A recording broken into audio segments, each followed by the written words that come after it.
کوئی ماڈرن مدرسے ایک دو بنا دیے ہیں امریکیوں کو دکھانے کے لیے کہ یہ بندہ کمپیوٹر لے کے بیٹھا ہے یہ وہ, بٹ میجورٹی تو وہی چکل سارا چل رہا ہے. تو ایک پچھلے 10-20 سالوں سے اگر اس مدرسے سے بچے نکل کے پیدا ہو رہے ہیں, ان کا جو مائنڈ برین واشنگ ہو رہی ہے اس کے وہ تو ریڈی میڈ چکر ہے سارا.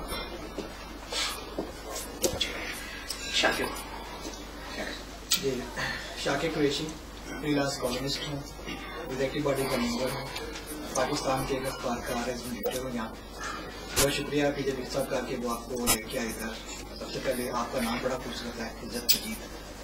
آپ نے جتنی باتیں کی اس میں فینٹیسی, فیری ٹیلز, کنٹروورسی اور وہ ساری چیزیں ہیں جن کے اوپر بات کرنے کو, بحث کرنے کو بڑا دل کرتا ہے, اور ہر بندہ جو ہے اس میں چیزوں کو اپنے ویو کے حساب سے ایڈ اپ کرتا رہتا ہے. 2-3 دفعہ سوالوں میں سے کہا گیا کہ آپ بتائیے کہ ایسے حالات کو کس ہونا کیا چاہیے, کیا ہو کہ اچھا ہو. کیا آپ ان ساری باتوں کو, ان ساری فرسٹریشن کے بعد کیا کہنا چاہ رہے ہیں آپ کہ وہاں پہ پاکستان کے اندر ماڈل نیا آئے گا, کوئی نیا سیٹ اپ آئے گا جو الطریق اسکیئر ہے, اگر وہ ایک بن بھی جائے جو کہ تقریباً ہر ایک بندے کی معاشی کی طرف اس طرح کی خواہش بھی ہے کہ ایک وقت ایسا ہمارے کنٹری میں بھی آئے, لیکن وہ آنے کے بعد, ایسا وقت آنے کے بعد جو انقلاب آئے گا اس کے بعد کس کے کنٹرول میں چلیں جائیں گی.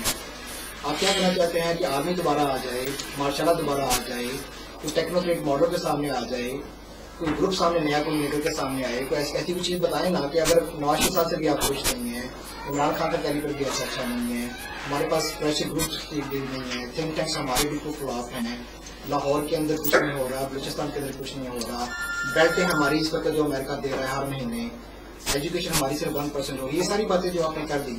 لیکن اب اس کا کوئی یہ بتائیے نا ہمیں کہ ہم کیا چیز آپ سے لے کے جائیں کہ آنے والے وقت میں عزت مجید صاحب نے ہمیں یہ بتائی تھی کہ اگر یہ کام کو ہو, ایسا کوئی سیٹ اپ سامنے آئے, ایسے چہرے اٹھ کے سامنے آئیں تو پھر مزہ آئے گا, پھر کام بنے گا.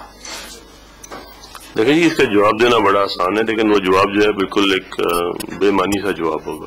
جو ریالٹی آپ کے سامنے ہے اس کا جو حل ہے وہ 2-3 چیزیں جو ہیں وہ میں شروع میں بھی عرض کر چکا ہوں کہ پاکستان جو ہے اس کی فیڈریشن مر چکی ہے.